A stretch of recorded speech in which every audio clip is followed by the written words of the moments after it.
喺今集開始之前，希望睇緊呢條片嘅朋友，如果你中意今集嘅內容，希望你訂閱我哋頻道同按個 like 以作對我哋嘅支持。關口又嚟到長毛分享時間啦！見到台面上面好多嘢啦，又橙又西柚，又牛油果，又有蝦。到底今集整啲咩呢？今集就會做啲複雜少少嘅嘢。我哋會用西柚同橙去揸汁，然後做一個薄嘅啫喱，捲住隻蝦，再將牛油果切片捲住佢哋。今集牛油果蝦卷。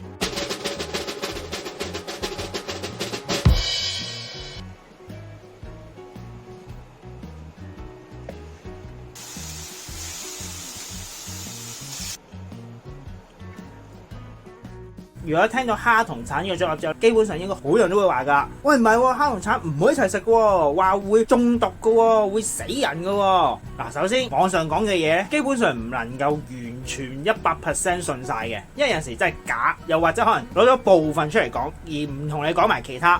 咁點解蝦同埋橙會產生呢個問題呢？係因為當中裏邊有一種物質叫做鋅同維他命 C。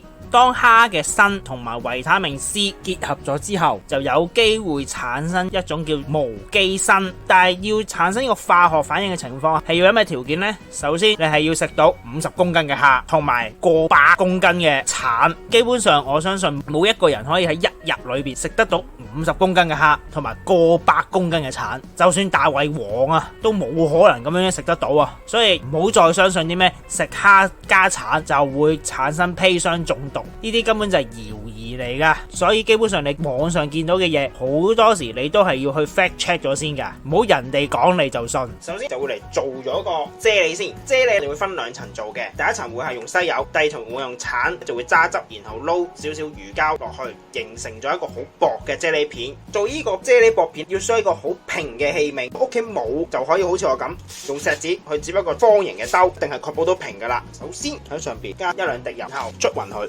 唔需要多，因為純粹係黐住張保鮮紙嘅啫。你亦都可以用水嘅，但係油係更加貼服啊，可以。然後用一塊大過一個盤嘅保鮮紙，盡量令到佢好貼服，貼住喺個底嗰度，唔會有折痕出嚟啊。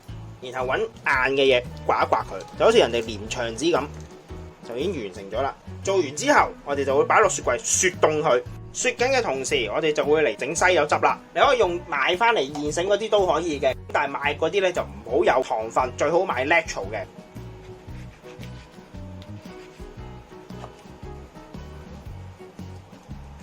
隔一隔啲渣，然之後我哋會用魚膠去凝固佢嘅。魚膠我哋會預先浸軟佢先嘅。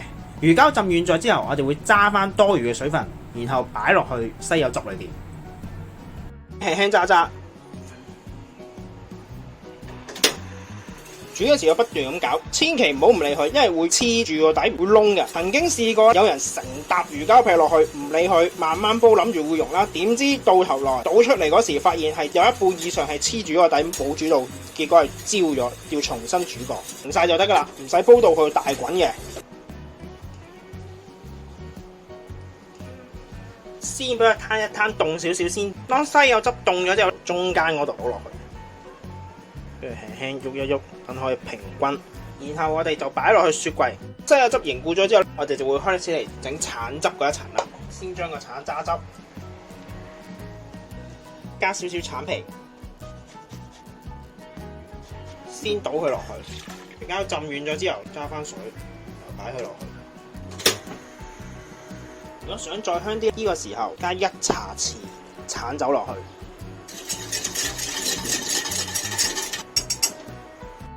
今次唔使隔，你如果隔咧就連埋啲橙皮夾埋出嚟噶啦，都係攤翻凍佢先至倒落去嘅。而家熱倒落去，你底嗰陣西柚啫喱就溶咗佢，然後 mix 埋噶啦。同樣喺中間嗰度倒佢落去，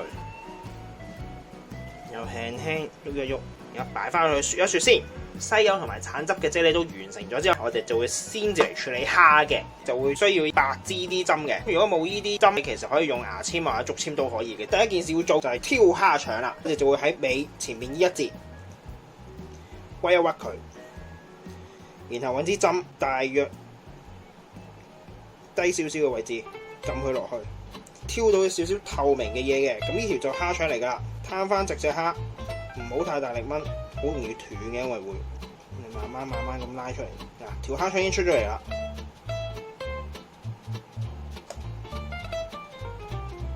跟住我哋就會用支針由蝦尾呢一個位吉佢入去，貫穿成隻蝦。因為之後要佢直啊，會再攞去烚嘅，就係咁樣樣。煮蝦好簡單嘅，準備一鍋水，燒滾佢，落1湯匙鹽。水滾之後就將所有蝦擺晒落去，要完全烚熟佢嘅，大概烚1至2分鐘咁就可以噶啦，差唔多啦。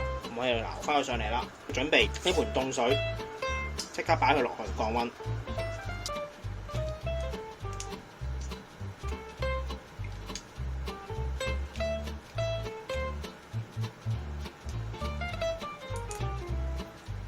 切西柚啦，切咗個頂先啦，沿住個皮個弧位慢慢切落去，收一收，將白色嘅皮盡量切走佢。切晒之後，喺衣同衣之間落刀，咁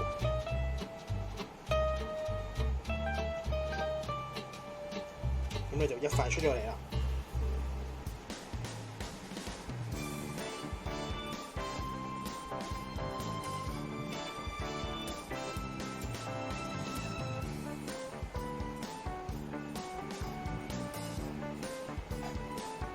做一個辣味嘅 mayonnaise， 攞150g 嘅 mayonnaise， 加約莫半個 teaspoon 嘅辣椒粉，然後 Tabasco， 攪勻佢，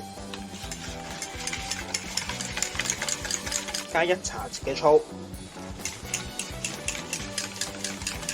咁個辣味嘅 mayonnaise 亦都完成咗啦。咁樣就雪翻佢先，然後會準備少少雕草，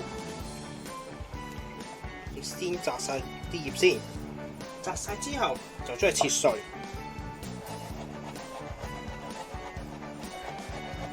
然後就嚟處理啫喱啦。先喺呢度鋪一塊保鮮紙先，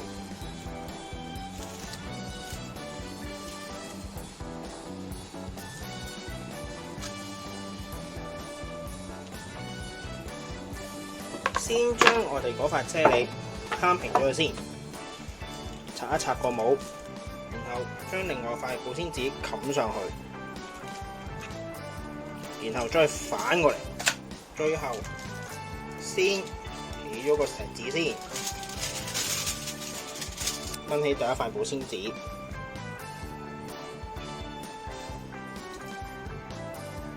度一度，切多少少。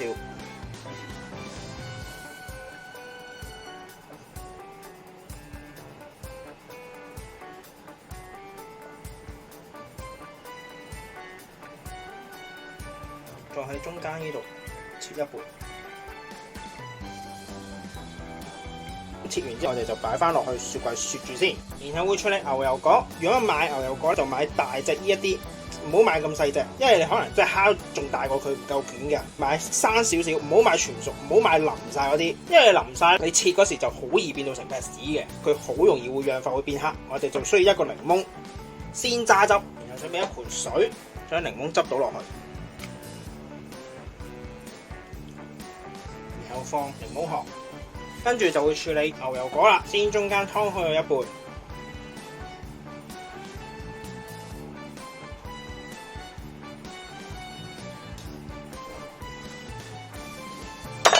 擰，然後用刀嘅後邊輕輕鑿一鑿，扭核咧就出咗嚟噶啦。去皮。去完皮之後，就將佢擺落水嗰度浸啦。千祈唔好就咁擺出嚟，因為佢會氧化會黑㗎。牛油果係好快黑㗎，所以你個動作要快。然後我哋會用一把薄身嘅刀切薄片，一塊咧唔要㗎啦。咁你又唔切刨咧都可以嘅，個刨嗰度擠少少檸檬汁或者揾個檸檬捽一捽都可以嘅，盡量要切均一。先將呢啲薄片擺翻落去浸一浸住檸檬水先，處理埋其他牛油果先啦。最後我哋就會用白鑊嚟辣一辣下啲橙同埋西柚個表面，等佢香啲。先燒熱咗個鑊先，當個鑊夠熱就可以擺佢落去。辣2面啫，我哋只係當佢兩邊上晒色嘅時候咧，有啲夾翻出嚟㗎，擺晒油落去，邊上晒色之後都係夾翻起。然後我哋喺砧板嗰度鋪一張保鮮紙，跟住可以保鮮紙上面搽少少檸檬水，將牛油果片擺落去，鋪一塊果味啫喱喺上邊。動作要快，因為佢係對溫度係好 sensitive 嘅。跟住落少少雕草喺上邊，擺我哋啲蝦落去。隻蝦係曲咗嘅話，你可以喺一個肚嗰度劏開去，攤翻開㗎，直身少少嘅可以再。我哋係會肚向自己嘅，又屈少少入去，擺1/3位啦。因為捲嘅時候咧，咁佢就會捲翻埋㗎啦。最好係去到個尾嗰度就收㗎啦，即係去到個殼嗰度就唔好遮太多，跟住就捲。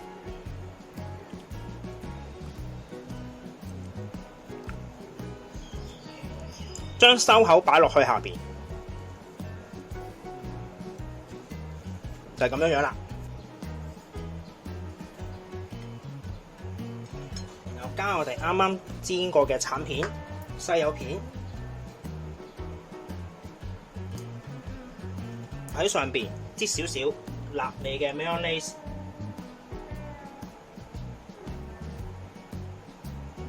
旁邊都係。最後加翻少少雕草喺上邊，咁一道牛油果蝦卷亦都完成咗啦。咁希望大家中意啦，咁我哋下集再見，拜拜。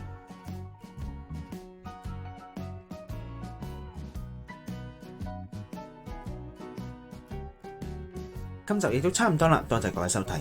詳細食譜我哋會上傳喺 Facebook 專頁度，有興趣嘅話可以上去查閱。另外，如果中意我哋頻道嘅話，希望可以訂閱我哋頻道同按個 like 以作對我哋嘅支持。希望大家中意啦，我哋下集再見，拜拜。